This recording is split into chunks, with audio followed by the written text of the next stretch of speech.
귀한 은혜로 하나님의 하루를 시작하는 모든 성도들 가운데 주님의 은혜가 함께 하시기를 간절히 축원을 드립니다.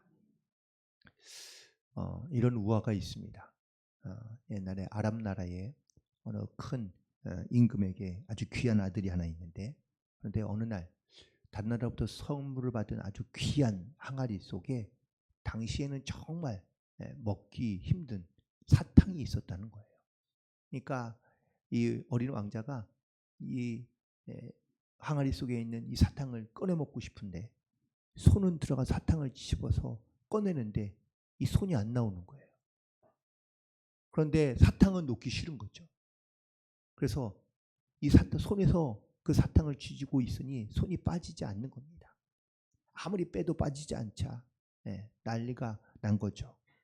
어떤 신하는 항아리를 깨자는 신하도 있습니다. 그런데 그 선물, 귀한 받은 선물을 깨는 그것도 또 도리는 아닌 것 같아요. 그런데 이 왕자는 손을 놓은 생각이 없습니다. 놓으면은 다시는 그 사탕을 가질 수가 없다라고 생각하기 때문이죠. 결국은 여기에서 도무지 타협이 되지 않는 겁니다. 그러자 지나가던 한 현명한 사람이 왕자에게 이렇게 얘기합니다. 왕자님, 그 손에 있는 사탕을 놓으십시오. 그러자 이 왕자는 역시 똑같이 반응하죠. 싫어, 싫어. 그러나 그 왕자에게 이렇게 얘기합니다. 사탕은 제가 꼭 꺼내드릴 테니까 그 손을 놓으시면 그리고 사탕을 제가 드리겠습니다라고 얘기하자 그제서야 이 왕자가 사탕을 손에 놓고 손이 빠집니다. 그러면 사탕은 어떻게 빼죠? 항아리를 뒤집어서 사탕을 빼면 됩니다. 사실 쉬운 방법인데, 그런데 한 가지만 생각하면 그 방법을 우리가 찾지 못할 때가 많이 있다는 것이죠. 여러분, 누구나 사람은 행복하게 살고 싶어 합니다. 그런데 행복하게 사는 방법은 과연 뭘까요? 철학자인 쇼펜하우어가 인생의 행복론에서 사람이 가지고 있는 기본적인 것을 4가지를 가지고 있어야 행복하다고 얘기합니다. 첫 번째는 명랑한 정서입니다. 두 번째는 건강한 몸입니다. 세 번째는 정서적인 평온함입니다. 그리고 4번째는 약간의 재산이 필요하다고 합니다. 그런데 이 약간의 재산에도 역시 3가지가 있다고 합니다. 하나는 필요한 재산, 두 번째는 여유 있는 재산, 세 번째는 불필요한 재산. 그런데 많은 사람들이 왜 스스로를 불행하다고 생각하는 줄 아십니까? 필요한 재산보다는 여유 있는 재산, 더 나아가서는 불필요한 재산까지 가지고 있어야, 그를 또한 손에 쥐고 있어야 행복하다라고 생각하기 때문이라는 겁니다. 특별히 이 불필요한 자산 때문에 욕심이 생기고 그 욕심이 불러오는 근심과 또한 이 걱정으로 인하여 많은 사람들이 건강을 잃어버리고 또한 심지어 가정을 잃어버리고 불행을 겪는 경우가 많이 있다라는 것이죠. 오늘은 하나님께서 우리 가운데 때로는 찾아오시고 부르시고 또한 우리 가운데 어쩌면 내가 가지고 있는 소유를 가지고 우리는 행복하게 이 땅 가운데 살아갈 수 있을 것이라고 생각하지만 사실 그 소유가 자기를 행복하게 하는 것은 아니라는 것을 우리 가운데 깨닫게 해주십니다. 그 이야기로 하나가 오늘 본문에 2가지의 이야기가 등장하는데, 첫 번째는 죄인인 레위를 부르시는 사건이고, 두 번째는 예수님께서 이런 죄인들과 함께 식사하는 장면입니다. 우리가 알지만 예수님 당시의 세리는요, 사람에 속하지 않는 직업군입니다. 사람으로 취급받지 않는 직업군에 속합니다. 소위 말하면 우리가 일제강점기 때 만약에 세금을 걷는 사람을 과연 어떻게 생각했을까요? 좋은 직업군으로 생각했을까요? 그때에도 세금을 걷는 사람들은 그렇게 좋은 직업군으로 생각하지 않았다고 합니다. 예수님 시대에도 그와 크게 다르지 않습니다. 동족을 등에 업고 그들의 세금 혈세를 뽑아내요. 잘 먹고 잘 사는 그런 그룹, 그런 사람들이었기 때문에 당시에 있는 동족들로부터 손가락질 받고 죄인 취급받고 사람 취급받지 못하던 사람들이 바로 세리였습니다. 이들은 유대인의 회당 공동체에서도 출교당하고요. 그리고 이 사람들은 유대인의 법에도 접촉되지 않는, 그래서 유대인의 법대로 그들은 치리받지 못하는, 심지어 그들도 역시 그 자격을 박탈당하여 거기에 설 수 없는 그런 사람들로 살아가고 있었다고 합니다. 그래서 어떤 사람의 계급이 있는 건 아니었지만 그래도 이 세리들의 어떠한 이런 계급층을 보면 이방인과 그리고 창기들과 똑같은 취급을 받고 있던 사람들이었다고 합니다. 그러니 사람들의 시선, 어떤 사람들의 어떤 의식들, 늘 이런 의식들을 느끼며 살아갈 수밖에 없고, 또 그들도 역시 그런 자기들을 바라보고 있는 시선과 의식에 마치 반응하며 또한 더 어쩌면 그렇게 독하게 살았는지 모릅니다. 그런데 이런 사람들이 오늘 본문에 보니까 예수님을 부르십니다. 예수님께서 이 세리를 부르시고 또한 이 세리인 레위를 부르시는데, 로마식 표기는 레위이지만 유대인의 말로 바꾸면 그의 이름은 마태가 됩니다. 우리가 알고 있는 마태복음을 기록한 사람입니다. 이처럼 사람 취급받지 못하고 또한 죄인의 반열에 있는 이런 레위를, 세리를 예수님께서는 왜 제자로 부르시는가? 물론 제자의 어떤 조건이 있느냐? 물론 제자도 나름대로는 다 조건이 있을 수 있습니다. 그런데 적어도 죄인은 아니죠. 우리가 생각하는 절대 안 되는 사람의 부류가 어느 정도 우리가 존재하고 있지 않습니까? 그런 사람은 절대로 예수님과 함께 있어서는 안 되고, 또한 예수님과 제자가 되어서는 안 되는 사람이 있다면 어부도 괜찮고 못 배워도 괜찮지만 인성 자체나 아니면 사람 자체가 사람 취급을 받을 수 없는 그런 직업군이라면, 특별히 그런 직업군이 있다면 바로 이런 세리인데, 이 세리를 제자로 부르신다는 것은 이건 예수님의 이름에 먹칠을 하는 겁니다. 그래서 세리만큼은 안 된다라는 것이죠. 그런데 예수님께서 제자를 택하시는 방법이 당신의 기준과 당신의 당시의 상식과는 너무나 파격적인 그런 방법인 것을, 기준인 것을 보게 됩니다.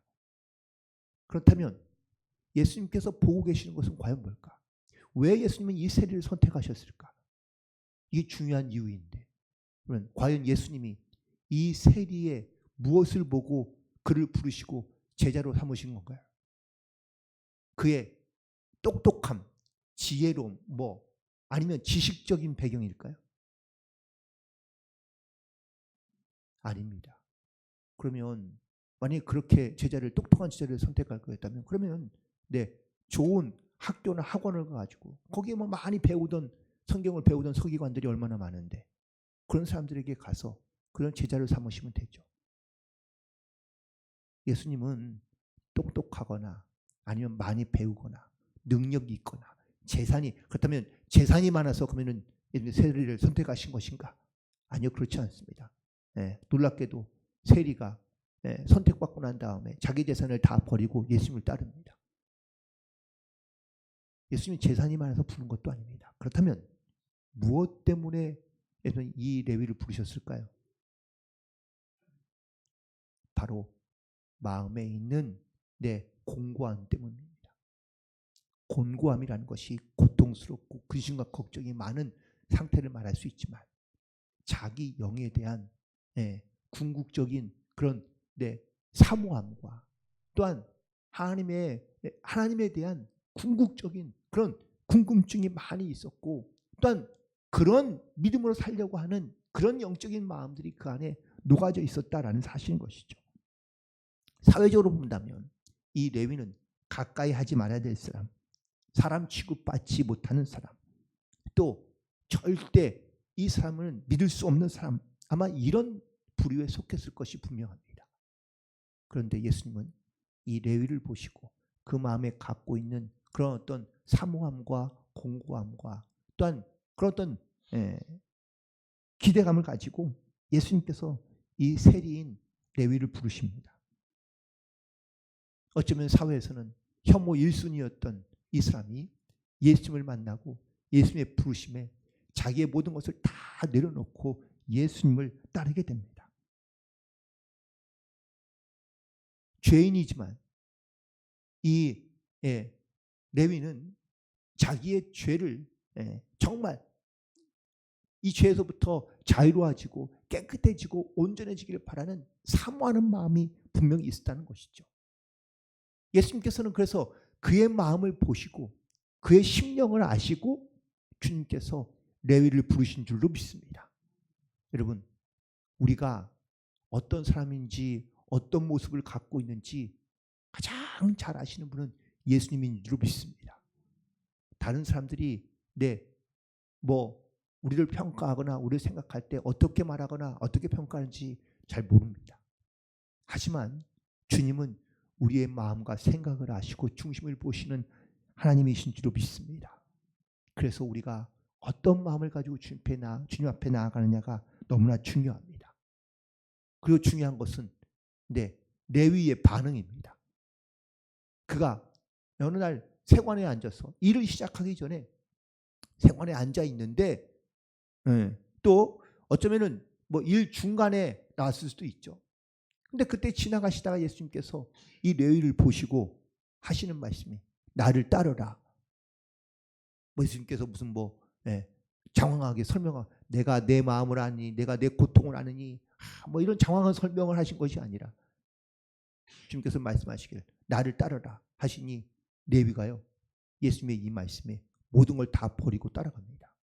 여러분, 이것이 뭘 의미할까요? 바로 준비되어 있다는 사실입니다. 레위가 자기가 항상 무엇을 고민하고 있었고 어떤 걸 생각하고 있었는지를 보여주고 있는 대목입니다. 레위는 세례일을 하고 있지만 언젠가는 내가 이 일을 버리고 내가 정말 좋은 일, 선한 일, 아름다운 일, 행복한 일, 즐거운 일을 하고 싶은 그런 간절한 마음이 늘 있었겠죠. 그런데 자기의 직업을 버리기가 쉽지 않은 겁니다. 사람들의 시선을 바꾸기가 쉽지 않은 겁니다. 그런데 예수님께서 자기를 부르시니까 레위가 주저없이 모든 것을 버리고 바로 주님의 말씀에 순종하며 나아가고 있는 것을 보게 됩니다. 특별히 이 레위의 마음은 지난 과거와는 모든 걸 다 결별하고 그리고 과거는 기억하지 않고 즉 자기가 누려왔던 모든 것, 자기가 가지고 있던 모든 것 다 내려놓고 주님을 따르고 있는 것을 보게 됩니다. 여러분, 버린다라는 것은 쉬운 게 아닙니다. 누구나 다 마찬가지일 겁니다. 지금에 있는 내 위치, 물론 버리고 싶은 그런 분도 있긴 하겠지만 대부분 다 자기의 지금의 노력과 희생과 그리고 그런 어떤 애씀으로 얻어진 그런 위치가 있다면 그걸 과연 쉽게 버릴 수 있을까요? 그러나 레위는요 사모하는 마음이 더 크니 그 모든 것들을 다 버릴 수 있는 겁니다. 그리고 순종함으로 따르게 됩니다. 디모데전서 1장 16절에 보니까 바울이 이렇게 고백합니다. 내가 긍휼을 입은 까닭은 예수 그리스도께서 내게 먼저 일체의 오래 참으심을 보이사 후에 주를 믿어 영생 얻은 자들에게 본이 되게 하려 하심이라. 바울이요 주님을 만나고 난 다음에 바울도 모든 것을 다 버렸습니다.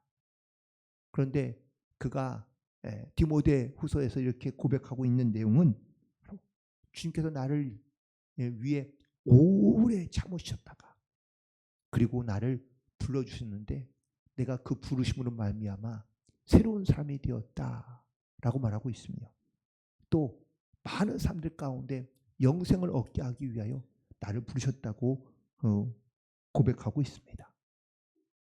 여러분, 주님께서 우리를 위해 우리를 부르실 때 얼마나 오래 참음으로 부르시는지, 그 부르심에 우리가 어떻게 반응하는지를 다시 한번 돌이켜보고, 그리고 그 주님의 부르심 가운데 믿음으로 담대히 나아가는 저와 여러분 되기를 간절히 축원을 드립니다. 그리고 두 번째 예수님의 모습은 이런 죄인들과 함께 식사를 하셨다라는 것이죠. 그런데 이 모습을 보고 좋아하는 사람들이 있지만 싫어하는 사람들도 많습니다. 아니 밥 먹는 게 무슨 대수라고요. 그런데 그게 아닙니다. 왜냐하면 유대인들은 정결법이 따로 있습니다.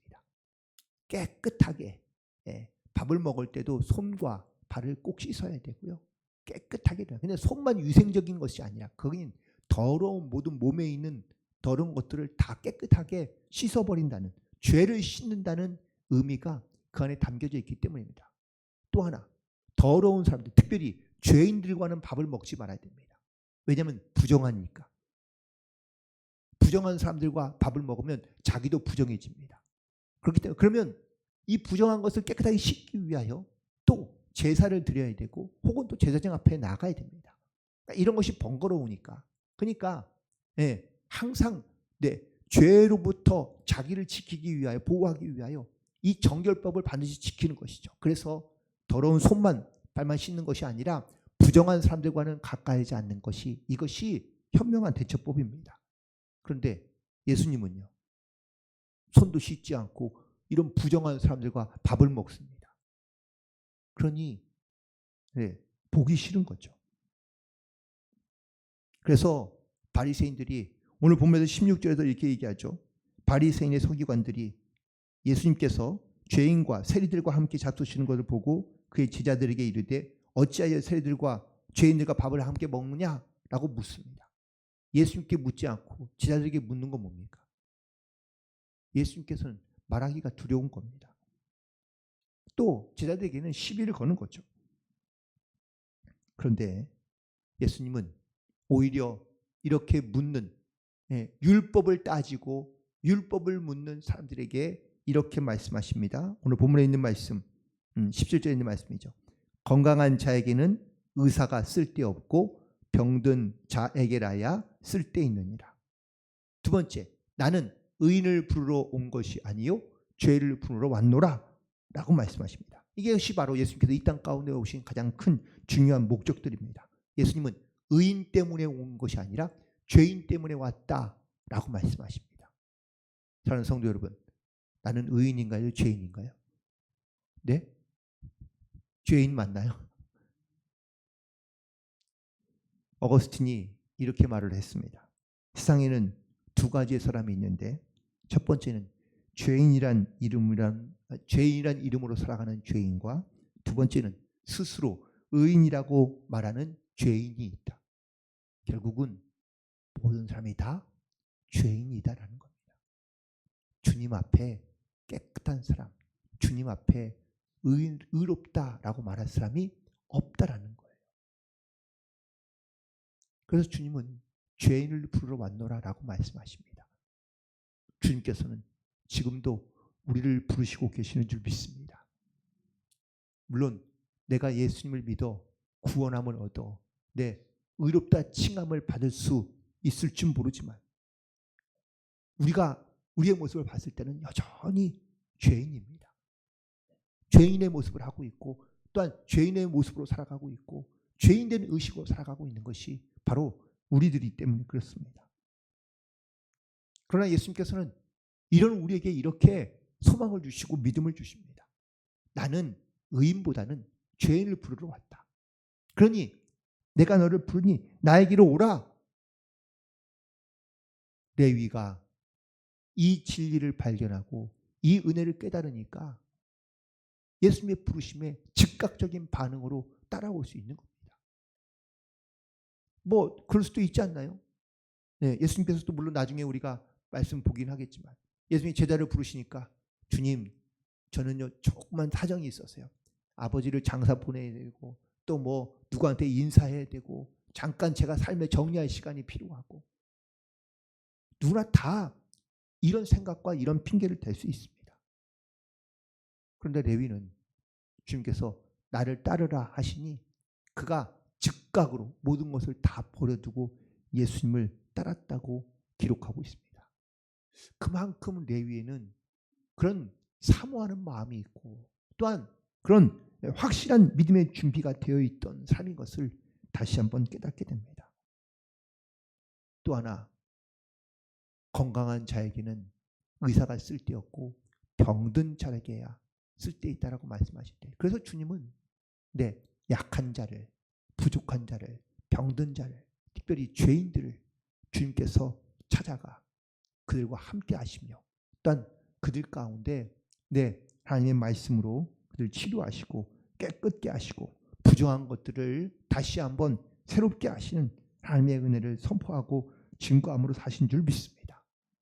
특별히 이런 말씀을 드리고 싶습니다. 주님은 오늘 본문처럼 죄인들과 오르셨지만 죄인이 되시는 않으셨습니다. 죄에 동화되거나 또한 죄인으로 살지 않으시고 오히려 그들을 구원하시고 그들 가운데 하나님의 나라를 선포하며 의인으로 살 수 있도록 주님께서 우리 가운데 역사해 주신 줄 믿습니다. 우리도 이런 마찬가지의 삶을 살기를 간절히 소망합니다.